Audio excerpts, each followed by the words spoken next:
परमात्मा प्राप्ति का परम साधन नाम है।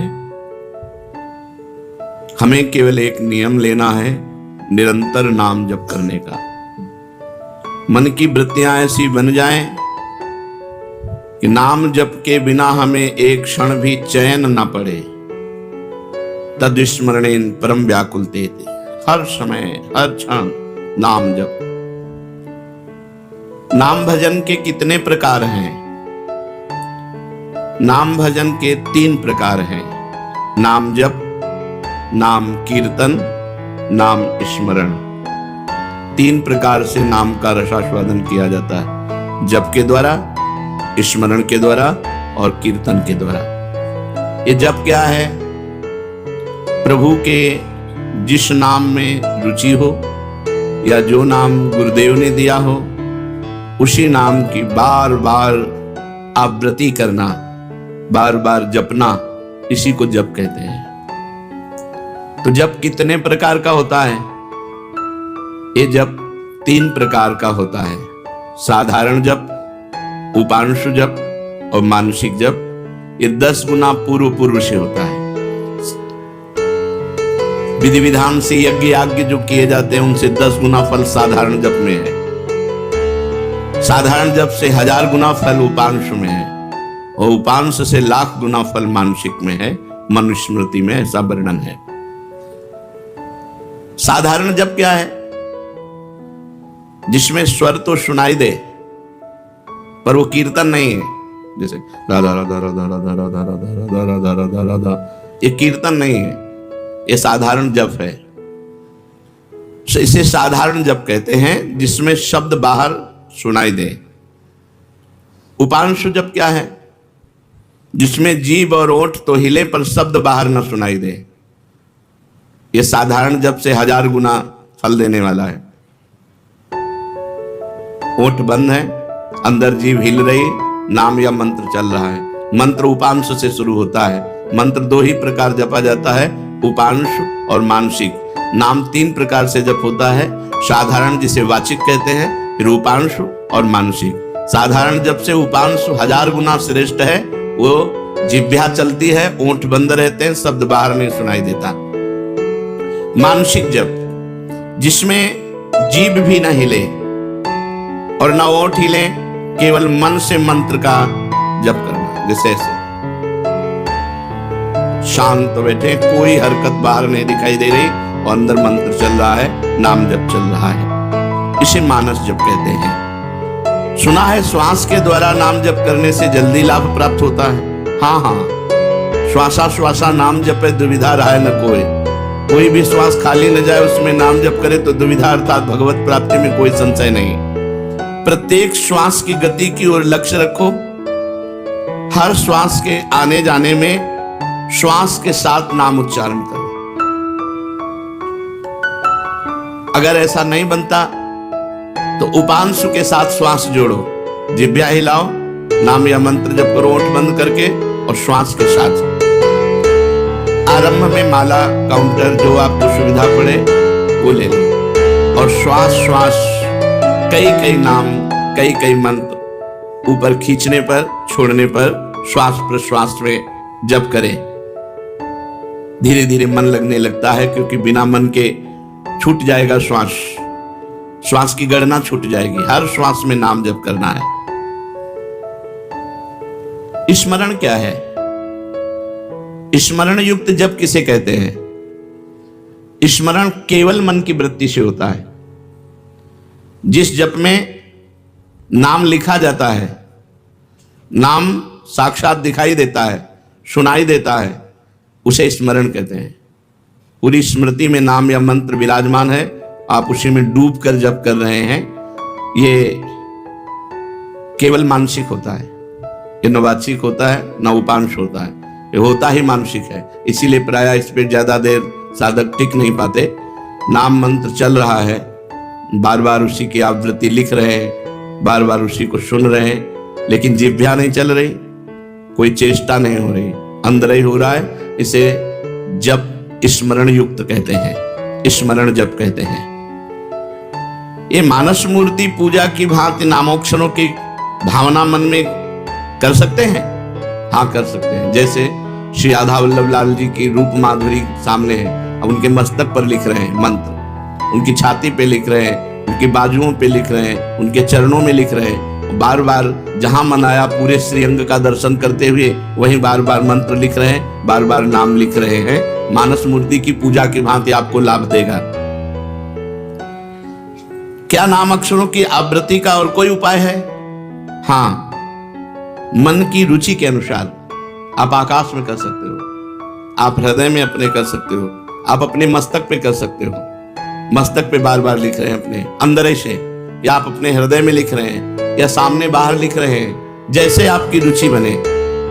या आप नाम के पूरे गहने पहना दीजिए ठाकुर जी को। चरणों में नूपुर तो नूपुर की जगह नाम मंत्र, बाजुओं में बाजूबंद तो बाजूबंद की जगह नाम मंत्र, कुंडल की जगह नाम मंत्र, तिलक की जगह नाम मंत्र हम बार बार लिख रहे हैं। ऐसे जैसे भी बने, अंदर से लिखते हुए नाम का स्मरण करना बहुत जोर का लाभ प्रदान करता है।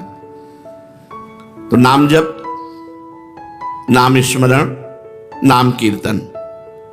नाम कीर्तन में गगन भेदी स्वर होना चाहिए। उच्च स्वर स्तंभद सर्वदैव, ऊंचे स्वर से कीर्तन होना चाहिए।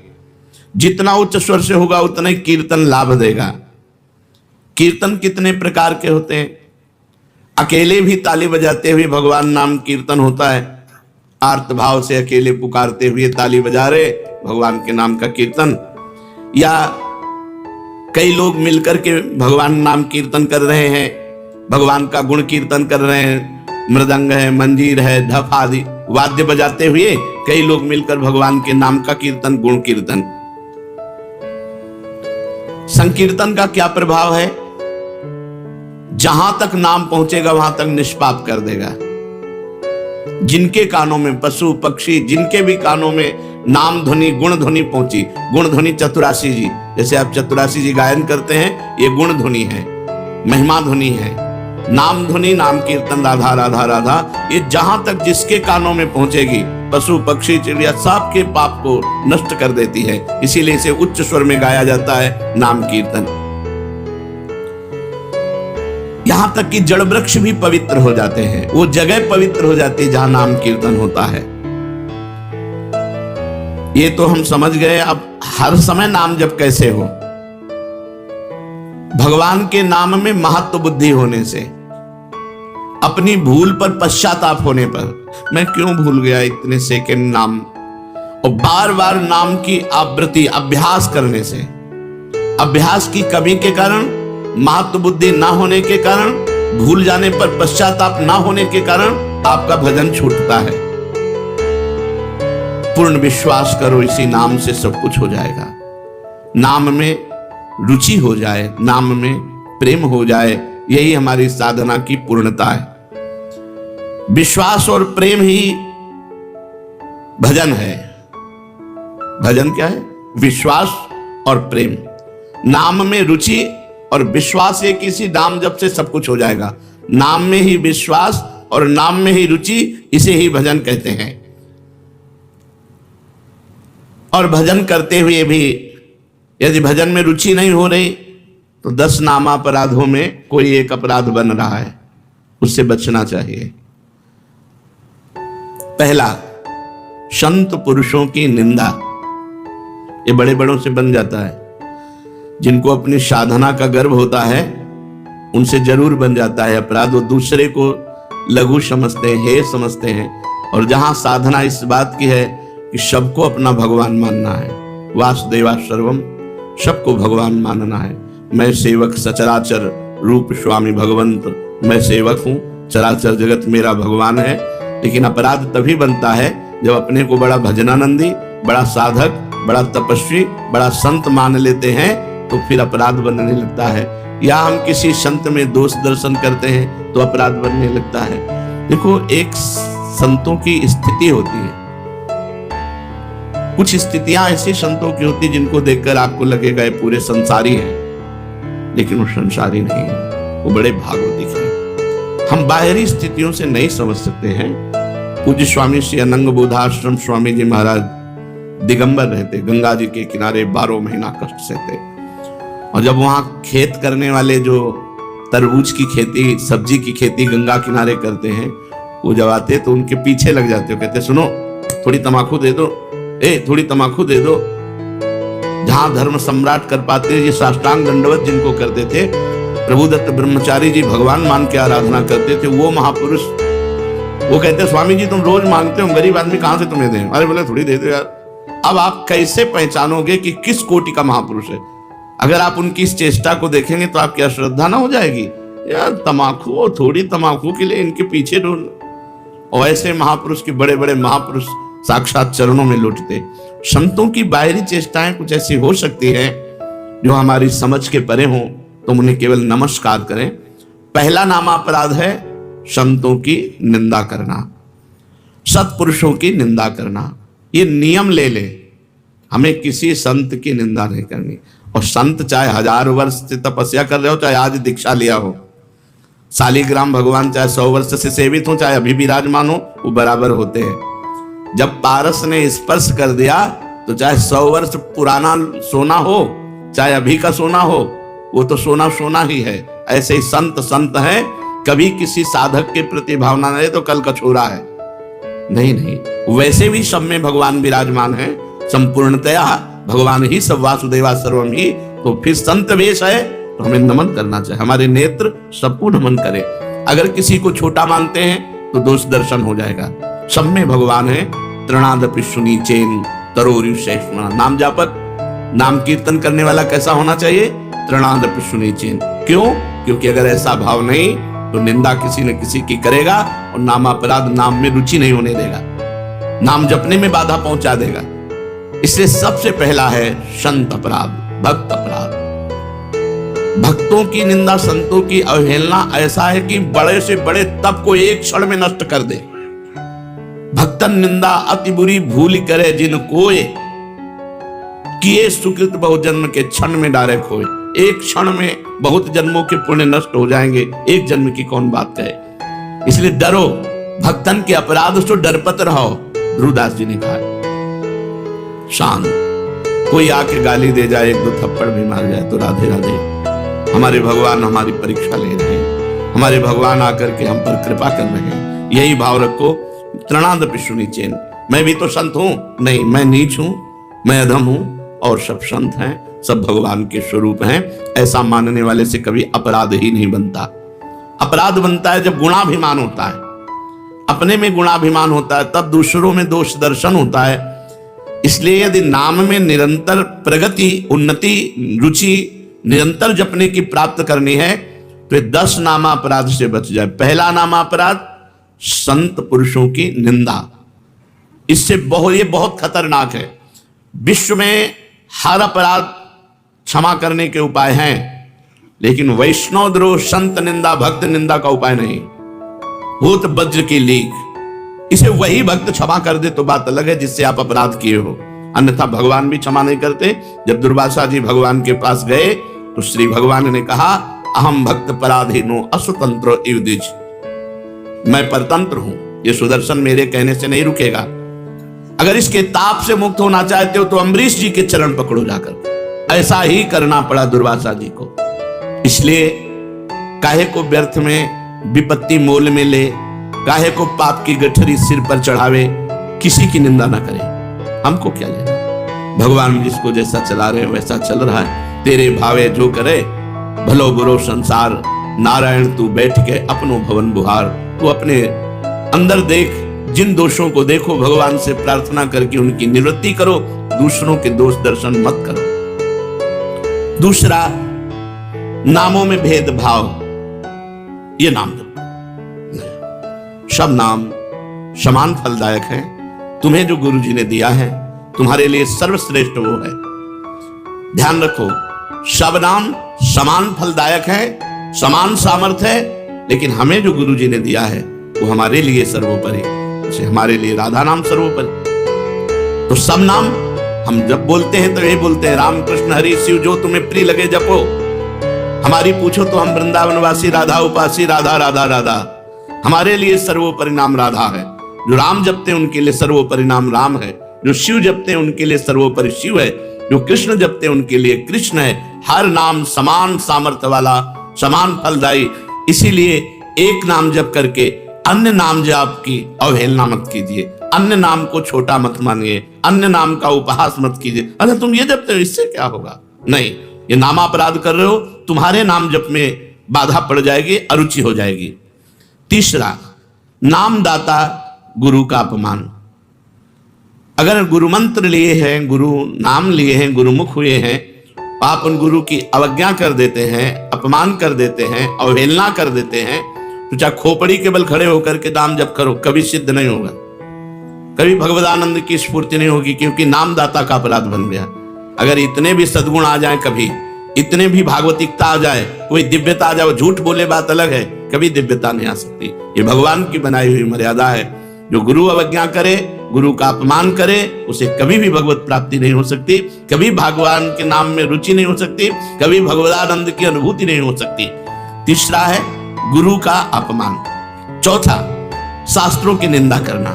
शास्त्र भगवत स्वरूप है, शास्त्र के स्वाध्याय से ही ज्ञान या नाम में प्रीति होती है, भगवान की तरफ चलना होता है। भगवान का अक्षर ब्रह्म स्वरूप समस्त शास्त्र है, एक एक अक्षर में भगवान विराजमान है।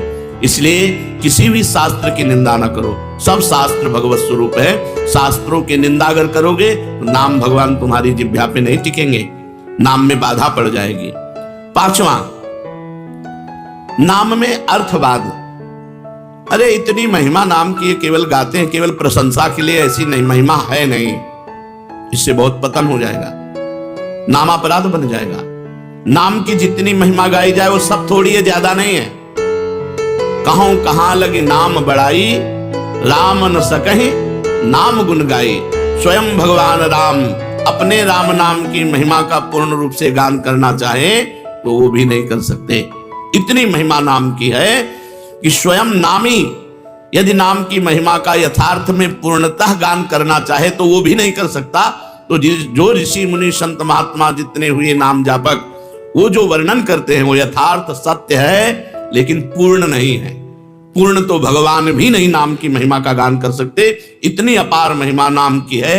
इसलिए नाम में अर्थवाद कि अरे ये तो नाम की रोचकता के लिए इतनी प्रशंसा कर दी गई है, वैसे वस्तुतः ऐसा है नहीं, ऐसा सोचना ये नामापराध है। छठा, नाम का सहारा लेकर के पाप करना। कोई पाप कर्म कर रहा है, अरे नाम जप लेंगे उससे नष्ट हो जाएगा। पीछे आपने सुना है कि जो नाम के बल से पाप करते हैं उनको अवश्य नरक मिलता है, क्योंकि नाम अबलो नशानी अबना नशे हो, आज तक किया अब नहीं करूंगा, जपो सब पाप नष्ट हो जाएंगे। लेकिन ये उत्साह रखकर पाप करना कि चलो मैं शाम के खूब राधा राधा रट लूंगा, हर नाम, एक नाम में जितनी सामर्थ्य उतना कोई पाप कर ही नहीं सकता, तो मैं मनमानी पाप करूं और शाम के नाम जप करूं, नहीं, तुम्हें नरक की प्राप्ति होगी। तुम नामापराध कर रहे हो, नाम का सहारा लेकर पाप करना। सातवां, धर्म व्रत यज्ञ आदि के साथ नाम की तुलना करना, किसी और साधन से नाम की तुलना करना। नाम अद्वितीय साधन है, नाम के समान कोई भी साधन नहीं है, चाहे यज्ञ हो, चाहे व्रत हो, चाहे दान हो, चाहे तीर्थ याटन हो, नाम के समान नहीं है। इसलिए नाम के बराबर कि भाई तुम नाम जप कर रहे हो, हम गंगा नहा के आ रहे हैं, तुम नाम जप कर रहे हो, हम अमुक धर्म कार्य करके आ रहे हैं, तुम नाम जप कर रहे हो, हम अमुक व्रत कर रहे हैं, हम तो 108 यज्ञ कर रहे हैं, तो नाम जापक की बराबरी किसी से नहीं हो सकती। नाम की समानता धर्म व्रत यज्ञ आदि के साथ तुलना करना। नाम जापक जब गंगा जी को स्पर्श करता है तो गंगा जी निष्पाप हो जाती है, गंगा जी निष्पाप हो जाती है। गंगा पापम, गंगा जी पाप का नाश करते हैं, लेकिन जब नाम जापक गंगा जी का स्पर्श करता है तो गंगा निष्पाप हो जाती है। इसलिए धर्म व्रत यज्ञ आदि के साथ नाम की तुलना करना, ये नाम का सातवां अपराध है।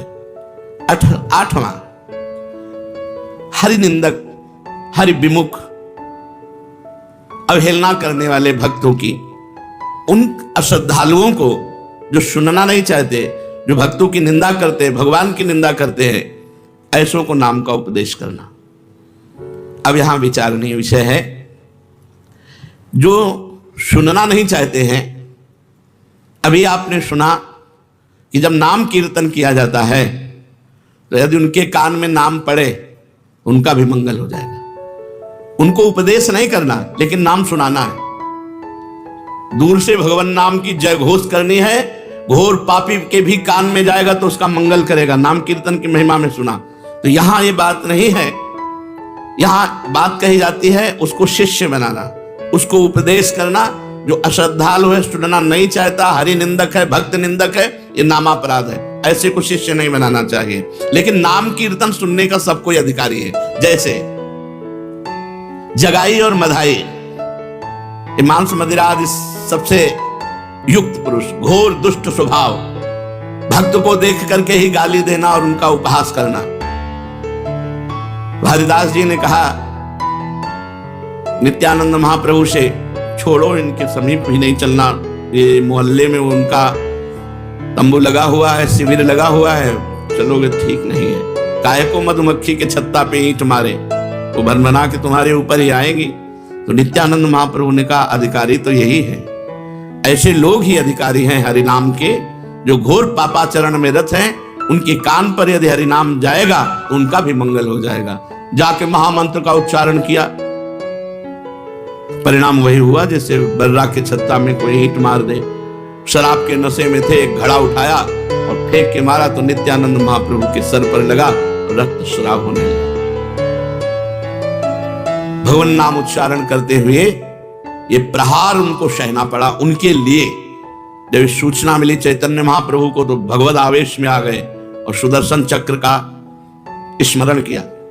सबने प्रार्थना करी, नित्यानंद महाप्रभु चरणों में लौट गए। प्रभु आपका अवतार दुष्टता का नाश करने के लिए, दुष्टों का नाश करने के लिए नहीं, प्रभु ये आपके विशेष दया पात्र है, कृपा पात्र है। आखिरकार उन दोनों भाइयों को महाभागवत बना दिया, जगाई मधाई को महाभागवत बना दिया। उनके नाम के घाट बने हुए हैं।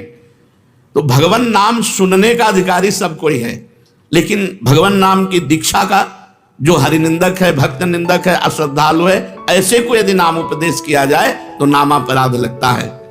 9वां, इतनी नाम की महिमा सुनी और फिर भी नाम जप नहीं किए, ये नामापराध है। ये 9वां नामापराध है। नाम की महिमा सुनकर नाम में प्रेम ना करना, नाम की महिमा सुनकर नाम जप ना करना। इतनी महिमा सुनी, भगवान ने इतनी कृपा करी कि नाम की महिमा सुनवाई और आप नाम जप में नहीं लगे, अब आप अपराधी हो, आपको दंड मिलेगा। 10वां, मैं मेरे में फंसे रहना और भोगों से प्रेम करना और नाम का विस्मरण कर देना। नाम गुरु जी ने दिया, जपने की प्रेरणा की, मैं मोर तोर तैसी माया में फंसे रहे, भोगों में फंसे रहे, तुम्हारी दुर्गति पक्की होगी। ये 10 नामापराधों से यदि बच जाए तो नाम जप और नाम कीर्तन में आसक्ति हो जाएगी, नाम में प्रेम हो जाएगा। यदि हमें नाम में प्रेम नहीं हो रहा तो देख लो इन 10 नामापराधों में कोई एक अपराध बन रहा है। पहला, संत पुरुषों की निंदा। दूसरा, नामों में भेदभाव। तीसरा, गुरु का अपमान। चौथा, शास्त्र निंदा। 5वां, हरिनाम में अर्थवाद। छठा, नाम का सहारा लेकर पाप करना। 7वां, धर्म व्रत यज्ञादि के साथ नाम की तुलना करना। 8वां, अश्रद्धालु हरि विमुख और सुनना ना चाहने वालों को भी नाम का उपदेश करना। 9वां, नाम का महत्व सुनकर भी नाम में प्रेम ना करना। 10वां, मैं मेरे तथा भोगादि विषयों में लगे रहना। ये 10 नामापराध है। अब आज हमको पता चला 10 नामापराध हैं, इनमें हमसे कई नामापराध हो गए, तो उनसे कैसे छूटे? तो प्रश्न है, नामापराध यदि बन जाए तो उससे छूटने का उपाय क्या है? नामापराध यदि बन जाए तो उससे छूटने का उपाय क्या है? तो कहते हैं कि नामापराध को छुड़ाने के लिए नाम ही है। पश्चाताप करते हुए नाम जप करो, वो नामापराध को भी मिटा देगा। अपनी भूल को, अपनी गलती को बार बार दोहराओ, मेरे से ऐसा क्यों हो गया, हे भगवान ऐसा नहीं होना चाहिए था, राधा राधा राधा राधा, वो भस्म हो जाएगा। अंदर जलन होना, पश्चाताप होना, अपनी भूल स्वीकार करना और नाम जप करना, तो नाम जप से ही और पश्चाताप से ही आपका नामापराध नष्ट हो जाएगा।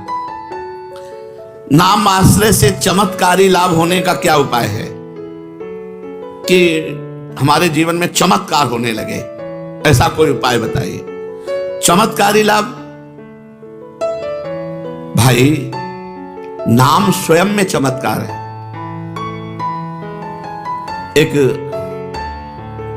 बार श्री ज्ञानदेव जी और नामदेव जी ब्रजमंडल में परिक्रमा के लिए, आदि दर्शन के लिए। वो तो महायोगी ज्ञानदेव जी सूक्ष्म रूप धारण किया और कुएं में जाकर जल पियाए, पर अपनी प्यास बुझा ली। नामदेव जी से कहा आप, उनका हमारे पास तो योग है नहीं, नाम ही है, विठ्ठल विठ्ठल विठ्ठल विठ्ठल। तो कुएं से पानी ऊपर उठने लगा और समीप से आके बहने लगा और पीने लगे। नाम सर्व चमत्कारी, नाम सर्व चमत्कारी। कबीरदास जी के एक शिष्य जो आए थे उनसे शास्त्रार्थ करने, पद्मनाभ जी, वो जा रहे थे तो एक भीड़ लगी हुई थी। ऐसे कौतूहल बस देखा क्या बात है, तो एक आदमी आत्महत्या करने जा रहा था। उसे गलित कुष्ठ था शरीर में, तो पत्थर बांध करके वो गंगा जी में डूबकर मरना चाहता था। पद्मनाभ जी नजदीक गए, उनका ऐसा क्यों करना चाहते हो? बोले कोई प्यार नहीं करता, जिसको देखो मुझे घृणा की दृष्टि से देखता है और मेरा शरीर गलित कुष्ठ पी मवाद में नहीं जीना चाहता, इसलिए मैं आत्महत्या करना चाहता हूं। तो उनका डुबकी लगाओ, गंगा में खड़े हो, एक डुबकी लगाओ, राम, देखो अभी 2 डुबकी 3 डुबकी में एकदम फ्रेश शरीर। जब लौट कर गए तो कबीरदास जी से कहा कि बड़ी चमत्कार पूर्ण नाम की महिमा है। क्या? बोले गलित कुष्ठ ने जब हमने प्रेरणा की तो राम बोलकर जो डुबकी लगाई उसका गलित कुष्ठ, तो उनका राम पूरा नाम नामाभास से ठीक हो सकता था। कबीरदास जी ने कहा नामाभास से ठीक हो सकता था। भाई जी महाराज ऑफिस में बैठे थे राधा बाबा के साथ, सूचना है कि कोई आदमी आया है, आपसे जरूर मिलना चाहता है, वो बहुत पीड़ित है, तो कंबल ओढ़े हुए थे। भाई जी क्या बात है भाई? तो उनका मैं आत्महत्या करने जा रहा हूं। क्यों? कंबल हटाया, देखा पूरा शरीर गलित कुष्ठ से, उनका गलित कुष्ठ। भाई जी ने कहा अच्छा नहीं, आत्महत्या करना तो ठीक नहीं है। भगवान नाम लेकर जे भी आलिंगन खत्म। वासुदेव कुष्ठी का चरित्र है चैतन्य चरितावली में। चैतन्य महाप्रभु ने हरे कृष्ण कह के जे गले से लगाया। नाम का अद्भुत चमत्कार। पर छोटे मोटे चमत्कारों में प्रयोग करोगे तो सबसे बड़ा चमत्कार की सुमिर पवन सुत पावन नामू अपने बस कर राखे रामू, ये नहीं हो पाएगा। भगवान का साक्षात्कार नहीं हो पाएगा यदि अपने नाम का प्रयोग करोगे। भगवान का ये हमने जीवन में कई बार देखा है। भगवान नाम का अद्भुत चमत्कार, अद्भुत महिमा भगवान नाम की देखी। नाम में विश्वास हो, नाम को आदर बुद्धि के साथ जपो, नाम का चिंतन करते हुए नाम जपो, नाम को गुप्त रखो, जो चाहोगे हो जाएगा। नाम को गुप्त रखो। कितना जप संख्या करते हो? इसीलिए हम संख्या करते नहीं। सही ईमानदारी से अगर कोई हमें हाथ खड़ा करके पूछे कि तुम्हारी साधना क्या है, तो हम कह देंगे शून्य। शून्य के सिवा हमारी साधना कुछ नहीं है, क्यों कोई गणना नहीं है। कोई गणना हो कि ये है ये है ये है। अब जो दिनचर्या बन गई हो, तो जैसे किसान की खेती वैसे हमारी दिनचर्या है। हम उसे साधना थोड़ी मानते हैं। जैसे किसान आदमी अपना सुबह से खुरपी फावड़ा लिया, अपने खेत में गया, दिन भर मेहनत की, शाम के खाया पिया, चैन से सो गया, अब उसे हम साधना माने? अब हमारा तो जीवन बचपन से यही रहा, तो हमारी तो किसानी यही है, हमारी खेती यही है, कोई गणना नहीं। अगर हमसे पूछा जाए आपकी साधना क्या है, तो हम कह देंगे शून्य। तो आप जी किससे रहे हो? मेरे बल सी वृंदावन रानी, महारानी जी के बल से जी रहे हैं। महारानी जैसे किसी को ये भ्रम हो कि इतने शिष्य हैं, इन सबको भगवत प्राप्त करा देंगे क्या? तुम पोस्टमैन हैं। तुम्हारी बात लाडली जी तक, लाडली जी की बात आप तक, हम अपने समेत सब ये लाडली जी के हैं। कई बार आपको कहा है कि अगर डिब्बा मोक्ष में ताव दे कि मैं 500 लोगों को पहुंचा दूंगा तो बेवकूफी है। उसका कनेक्शन इंजन से है। इंजन में 2-4 लोग जाते हैं और डिब्बे में 100-200 लोग बैठ करके स्टेशन पहुंच जाते हैं। हमें डिब्बा इंजन नहीं है कि तुम्हारे में क्या पावर है दिखाओ, तो शून्य है पावर। और पावर इतना है कि सैकड़ों को लाद के पहुंचा देंगे। वृंदावन धाम में बैठ के कहते हैं पावर की पूछो तो धाम में कहना इससे ज्यादा सत्य प्रमाणित क्या हो गया? कोई कहते हैं कि भाई सत्य बोलना तो मंदिर में बैठो, धाम में बैठ के कह रहे हैं कि लाडली जी तक सैकड़ों को पहुंचा सकते हैं। पावर की पूछो तो शून्य है, कनेक्शन की पूछो तो महान है। कनेक्शन से हम जा रहे हैं। कैसे पापी क्यों न हो हरिवंश नाम जो ले, अलख लड़ेती रीझ के महल खवासी दे। हरिवंश प्रताप ही जानत हैं। हरिवंश प्रबोध क्या प्रताप, श्री हरिवंश प्रताप नाम नौका निज केवल, भवसागर सुख तरत निकट हरिवंश जी। आओ भैया नाव में बैठ जा। बैठ गए किसकी? हरिवंश की नाव में। भैया वो है अपने बैठ के तरंगे देख रहे हो, निकुंज पहुंच गए। जिनको संशय है कि डिब्बा नहीं पहुंचा सकता, तो इंजन में जगह नहीं है। आप पक्की बात समझ लो, इंजन में जगह नहीं है, डिब्बा में ही विश्वास करना होगा। और हमें डिब्बा तो अगर